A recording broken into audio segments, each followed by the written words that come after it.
Welcome to Jazz Time. JazzTime.com is an online store that buys, sells, trades authentic luxury watches. We make these videos so our customers can easily choose the best watch for themselves in the comfort of their own home. If you like this watch and would like to purchase it at the lowest price anywhere online, click on the link in the description below to buy it at JazzTime.com. Today, I'll be reviewing the Patek Philippe Cubitus date sweep seconds in rose gold with a brown dial, reference 7128/1R-001. I'll tell you a little bit about the history of this watch, then I'll tell you about where it stands in the lineup of other similar Cubituses. Then I'll tell you about the case bezel dial bracelet movement, finally try it on, and give you my thoughts. So let's start with a little history. Now, the Cubitus was just released not long ago. I think it was 2024 or so, approximately. And it marks the first time that Patek has released a whole new collection in approximately 25 years. The time before this, I believe, was probably the Aquanaut. The Aquanaut was released around in the mid-90s, and that marked a whole new section for Patek. There's not that many sections, though, to be quite honest. They have the grand complications. They have complications, which is circular watches with complications inside. And then they have the Nautilus, they have the Aquanaut, and now they have the Cubitus. So not a whole lot of different sections. I guess you could consider the 24 also as a ladies collection but it's still just a circular watch. Oh, actually, I guess they also make a rectangular one. But at any rate, yeah, it's a very notable release from Patek. And when they first released it, they did it in. I think they actually made a mistake when they first released it. They released it with a very large size. They were actually like 45 millimeters, which is, I don't know, kind of ridiculously big, to be honest. They did it in this two-tone, a steel one, and a strap on platinum, but it's just too big. 45 millimeters is massive. I'm not sure what they were thinking. Maybe they weren't thinking. But in 2025, they wised up and they released normal sizes, which normal people could wear, which is even still kind of big, but normal people can still wear them. And that is the 40 millimeters that you see in front of you now. They released it in two versions. You can get it in either steel, or you can get it in rose gold, which is what you see here. And so let's talk about this one. Okay, starting with the case. As you can see, there's a lot of cues from the Nautilus, and it basically looks like a Nautilus except square. To be quite honest, I don't really think they thought did a whole lot of designing. I mean, probably I could have designed this, to be honest. I mean, it's a Nautilus, except the shape is a square. So it doesn't really look that much different, and I don't really sure it requires a whole new category called the Cubitus, just by changing the shape of the case. I mean, if you look at 24, which is a ladies one, when they change the case from a circle to a rectangle, they don't change the name of it, right? So why you need to change it here? It's basically just a Nautilus. They could call it the Nautilus 2 or Nautilus Squareless. I don't know. Okay, but anyways, yeah, this is what it is. So let's look at it. Basically, the case is the same. And what is notable about it? Well, it has this same idea that the Nautilus does, which is on the left and right side, the 9 and 3 o'clock, you have these crown guard. You have a crown guard on the right, and then you have sort of this hinge that looks just like the crown guard to make it have symmetry from between left and right, and it's 40 millimeters. You have the same nice finishing, and the way that the case is shaped is still very angular, not in this I guess Nautilus shape, but still in a square, basically. let's look at for example, the crown side. It looks actually exactly like a Nautilus. You have the crown guard here. You have these sort of screws that go in that help hold down the bezel. It's a high polish part and followed by a brush part. Then you have a rubber gasket that's exposed, actually even just similar to the Royal Oak. And yeah, I mean, and then look on the other side, look at the 9 o'clock side. It looks the same as a Nautilus right there, right? And if you look at the top of it, you have same idea.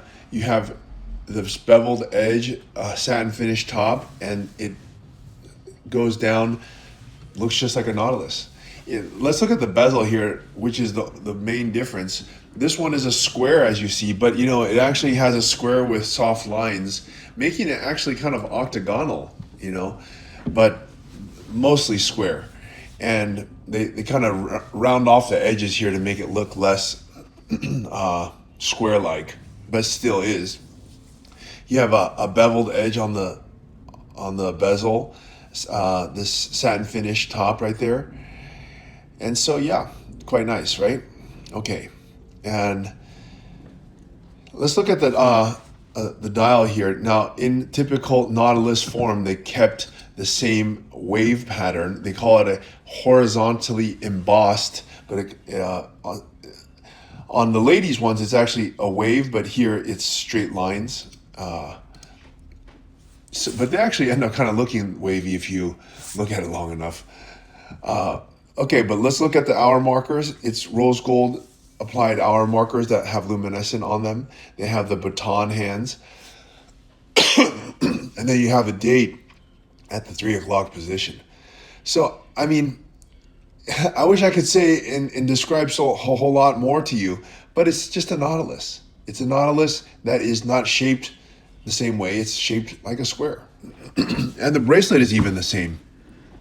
I think you can actually take this bracelet, not that it would fit, but it exactly looks exactly like a Nautilus. No different. I don't see any difference in the bracelet.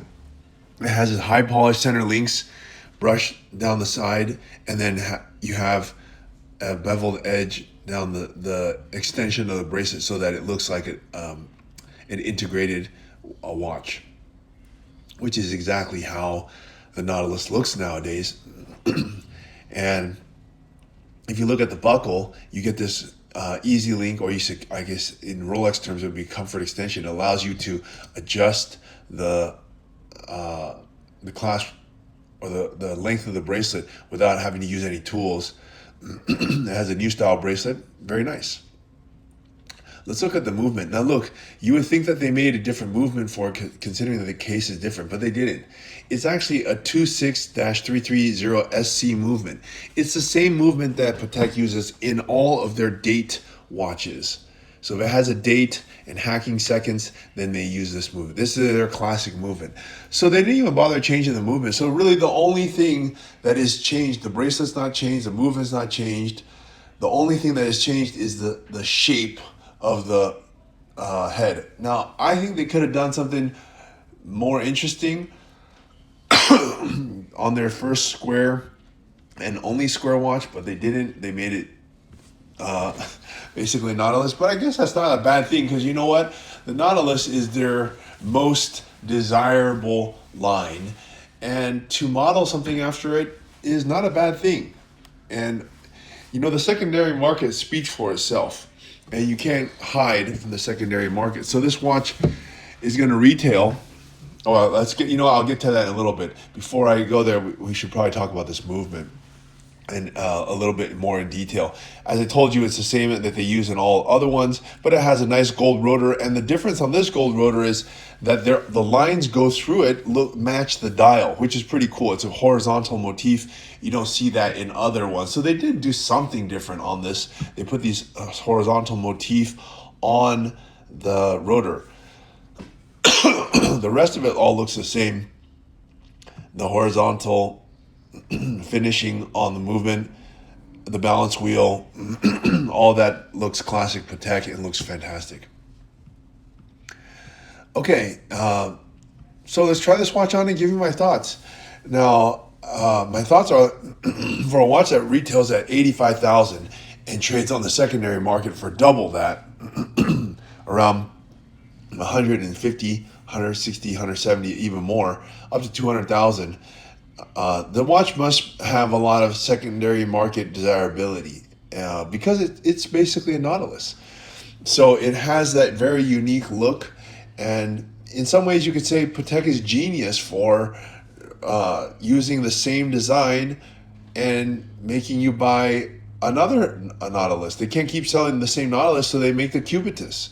And so they lean into this design. And you know what? They wouldn't be the first company to do that. If you look at Audemars Piguet, they do have such success with the Royal Oak that they make the offshore, and then they make another one that looks just like it called the Concept. And then they make the Code, which kind of looks like a Royal Oak. So to keep the same DNA of this Nautilus and just call it a square and instead call it Cubitus, I mean, it could be a stroke of genius. And you know what? The secondary market really reflects that. They are paying way over retail for this. It's very hard to get. You got to buy a lot of things before you can get this. And maybe you could even think of it as the evolution of a Nautilus. I don't know. It's up to you. But the point is, it's still a very good looking watch. It has a lot of, has all the quality of any other Nautilus, except it's a Cubitus. And so, yeah, it's pretty cool. And finally, at this size, 40 millimeter, not this ridiculous 45. I don't even know why you would buy this 45 unless you're a huge football player or you just like ridiculously huge watches. But these 40 millimeters now, this is a sweet spot. A lot of people can wear this. I could wear this. You could wear this. A lot of people could wear it. So in this configuration, I'm definitely going to give it a thumbs up. And it's a baller watch for sure. If you wear this out, you're a baller.